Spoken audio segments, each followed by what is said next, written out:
Very good afternoon, dear students. Today class we are going to discuss about nuclear physics. Today classல பார்த்தீங்கன்னா nuclear பிசிக்ஸ்ல இருக்கக்கூடிய topics தான் பார்க்க போறோம். Last கிளாஸை பொறுத்தவரையும் நியூக்ளியர் ஃபிஷன்ஸ் அண்ட் ஃபியூஷன்ஸ் இந்த டாபிக்ஸ் தான் நம்ம கம்ப்ளீட் பண்ணிருப்போம். தென் அடுத்து இருக்கக்கூடிய டாபிக்ஸ் என்னன்னு சொல்லிட்டு பார்த்தீங்கன்னா யூசஸ் ஆஃப் ரேடியோ ஆக்டிவிட்டி, கதிரியக்கத்துடைய பயன்கள் பற்றி தான் பார்க்க போறோம். ஒரு 4 டைப்ஸாக கொடுத்துருப்பாங்க நம்மளுக்கு. அதில் ஃபர்ஸ்ட் பாருங்க அக்ரிகல்ச்சர், வேளாண்மையில இந்த கதிரியக்க ஐசோடோப்புடைய பங்கு என்ன, இந்த டாபிக்ஸ் பார்க்க போறோம். தென் மெடிசன், மருத்துவத்துல நம்மளுக்கு இந்த கதிரியக்க ஐசோடோப் எந்தெந்த வகையில நமக்கு பயன்படுது, இந்த டாபிக்ஸ் பார்க்க போறோம்.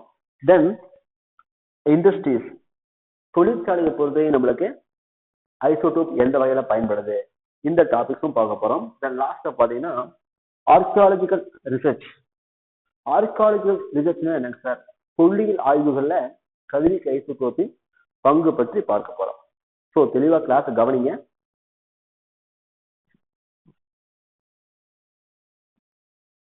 யூசஸ் ஆஃப் ரேடியோ ஆக்டிவிட்டியை பற்றி தான் பார்க்க போகிறோம். இதனுடைய மீனிங் பார்த்தீங்கன்னா கதிரியக்கத்தின் பயன்கள். கதிரியக்கத்தின் பயன்கள் என்னன்னு சொல்லிட்டு பார்க்கலாம். Many radio isotopes can be obtained from radioactivity. கதிரியக்கத்தின் மூலமாக பல்வேறு கதிரியக்க ஐசோடோப்புகளை பெற இயலும். என்ன சொல்ல வராங்கன்னா, கதிரியக்கத்தின் மூலமாக பல்வேறு கதிரியக்க ஐசோடோப்புகளை பெற இயலும்னு சொல்லி கொடுத்துருக்காங்க. These radio isotopes have found wide variety of applications in the fields of medicines, agriculture, industry and archaeological research. இங்கே என்ன சொல்ல வராங்க அப்படின்னு சொல்லிட்டு பார்க்கும் பொழுது, அதாவது கவனிங்க, ஒன்றும் இல்லை, இந்த ரேடியோ ஆக்டிவிட்டியில் இருக்கக்கூடிய அந்த ரேடியோ ஐசோடோப்ஸ் நம்மளுக்கு எந்த வகையில் யூஸ் ஆகுதுன்னு கேட்டிங்கன்னா, மெடிசனில் யூஸ் ஆகும், அக்ரிகல்ச்சர்னால் வேளாண்மையில் யூஸ் ஆகும், இண்டஸ்ட்ரி தொழிற்சாலையில் யூஸ் ஆகக்கூடியது. தென் ஆர்கியாலஜிக்கல் ரிசர்ச்னால் தொல்லியல் ஆய்வுகளையும் நம்ம என்ன பண்ணலாம், இந்த ரேடியோ ஐசோடோப்பை நம்மளால் பயன்படுத்த முடியும். சரிங்களா? இந்த 4 டைப்ஸை நம்மளுக்கு கொடுத்துருப்பாங்க, என்னன்னு சொல்லிட்டு பார்க்கலாம். இதில் ஃபஸ்ட் இருக்கக்கூடியது பாருங்கள், அக்ரிகல்ச்சர், வேளாண்மையை பற்றி கொடுத்துருக்காங்க. The radioisotopes of phosphorus P32 helps to increase the productivity of crops. இங்கே என்ன சொல்கிறாங்க, கதிரியக்க பாஸ்பரஸ் என்பது பயிர் உற்பத்தியை அதிகரிக்க பயன்படுத்தப்படுகின்றது. என்ன சொல்ல வராங்க, கதிரியக்க பாஸ்பரஸ் ஐசோடோப் என்பது பயிர் உற்பத்தியை அதிகரிக்க பயன்படுத்தப்படுதுன்னு சொல்ல வராங்க. தென் the radiations from the radioisotopes can be used to kill the insects and parasites and prevent the wastage of agricultural products. பூச்சிகள் மற்றும் ஒட்டுண்ணிகள் போன்ற நுண்ணுயிரிகளால் வேளாண் உற்பத்தி பொருள்கள் கெட்டு போகாமல் நுண்ணுயிரிகளை அழித்து வேளாண் உற்பத்தி பொருள்களை பாதுகாக்கவும் இந்த கதிரியக்க ஐசோடோப் பயன்படுத்தப்படுது. சரிங்களா? அதாவது பூச்சிகளையும் ஒட்டுண்ணிகளையும் அழித்து இது போன்ற நுண்ணுயிரிகளால் வேளாண் உற்பத்தி பொருள் கெட்டு போகாமலும் அதே போல பொருட்களை பாதுகாக்கவும் கதிரியக்க ஐசோடோப்புகள் பயன்படுத்தப்படுதுன்னு சொல்லி கொடுத்துருக்காங்க. certain perishable cereals exposed to radiations remain fresh beyond their normal life, enhancing the storage time.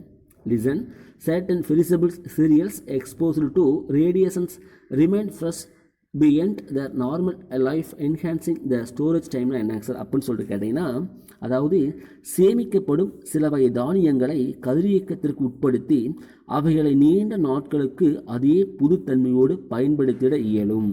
சரிங்களா? என்ன சொல்ல வராங்க, அதாவது சேமிக்கப்படக்கூடிய சில வகை தானியங்களை கதிரியக்கத்திற்கு உட்படுத்தி அவைகளை நீண்ட நாட்களுக்கு அதே புதுத்தன்மையோடு பயன்படுத்திட இயலும்னு சொல்லி கொடுத்துருக்காங்க.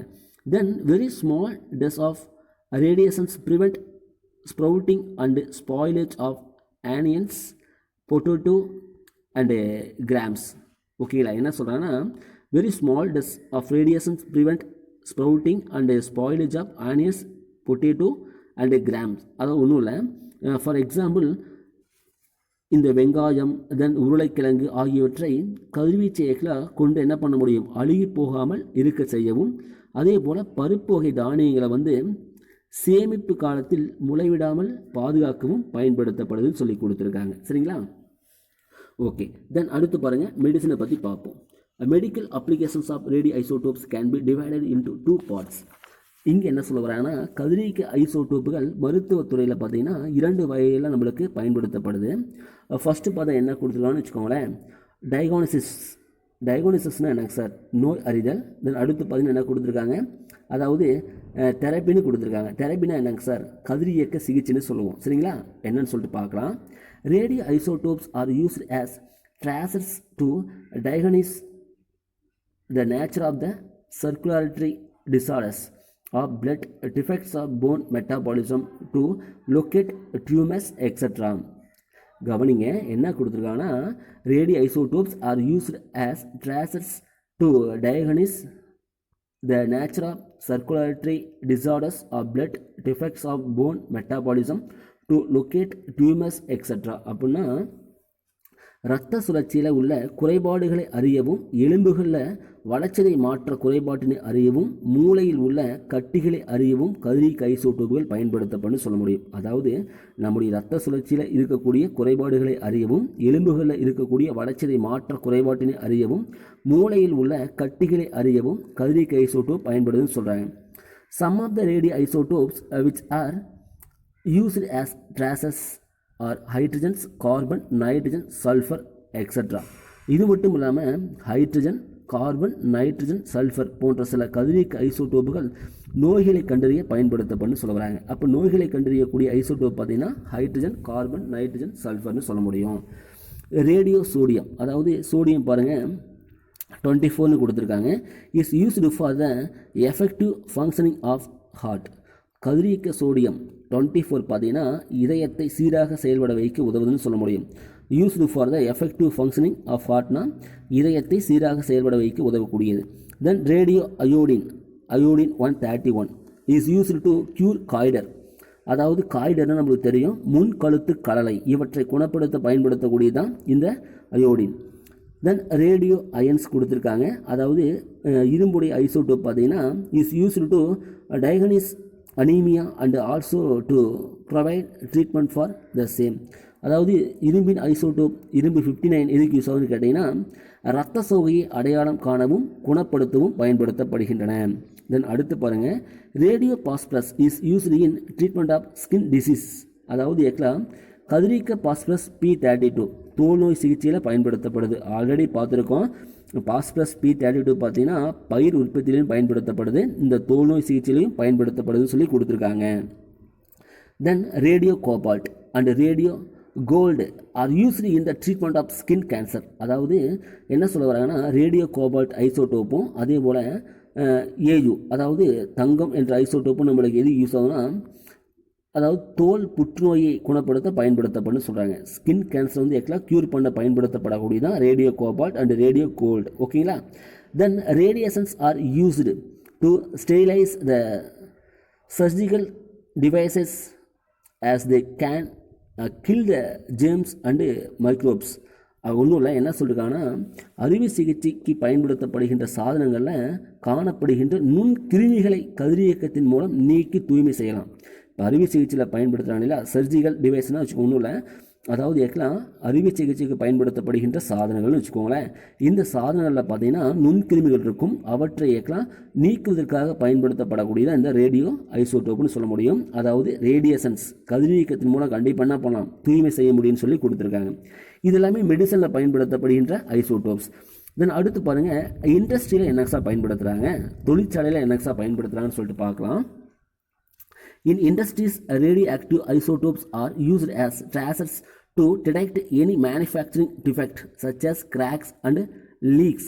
அதாவது இங்கே என்ன சொல்ல வராங்கன்னா தொழிற்சாலைகளில் தயாரிப்பின் பொழுது ஏற்படும் உற்பத்தி குறைபாடுகளை, விரிசல்கள் மற்றும் கசிவுகளை கண்டறிய கதிரியக்க ஐசோடோப்புகள் பயன்படுத்தும்.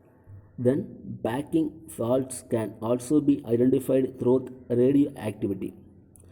Gauges which have radioactive sources are used in many industries to check the level of gases, liquids and solids. பல்வேறு தொழிற்சாலைகளில் பயன்படுகின்ற வாயுக்கள், திரவங்கள் மற்றும் திண்மங்கள் போன்றவற்றின் அளவுகளை அளந்தறிய பயன்படக்கூடியதான் இந்த கதிரியக்க ஐசோடோப்னு சொல்ல வராங்க, அதாவது radio isotopes. Then an isotope of californium is used in the airlines to detect the explosives in the luggage. An isotope of Californium is used in the airlines to detect the explosives in the luggage-னா வானூர்திகளில் எடுத்து செல்லப்படும் சுமைகளில், அதாவது நம்ம airlines for example இப்போ வானூர்தியில் நம்ம எடுத்து செல்ல பயன்படுகின்ற சுமைகளில் பார்த்தீங்கன்னா லக்கேஜில் வெடிபொருள் இருக்கா அப்படின்னு சொல்லிட்டு கண்டறிய பயன்படுகின்ற ஒரு ஐசோடோப் தான் இந்த californium isotopes. Then an isotope of americium used in many industries as a smoke detector. பல்வேறு தொழிற்சாலைகளில் புகையை உணரக்கூடிய கண்டுணர்வியாக இருக்கக்கூடியதான் இந்த அமர்சியம் ஐசோடோப்னு சொல்ல வராங்க. அதாவது பல்வேறு தொழிற்சாலைகளில் புகையை உணரக்கூடிய அல்லது கண்டுணரக்கூடிய ஒரு ஐசோடோப்பாக பயன்படக்கூடியதான் இந்த அமர்சியம் ஐசோடோப்ஸ்.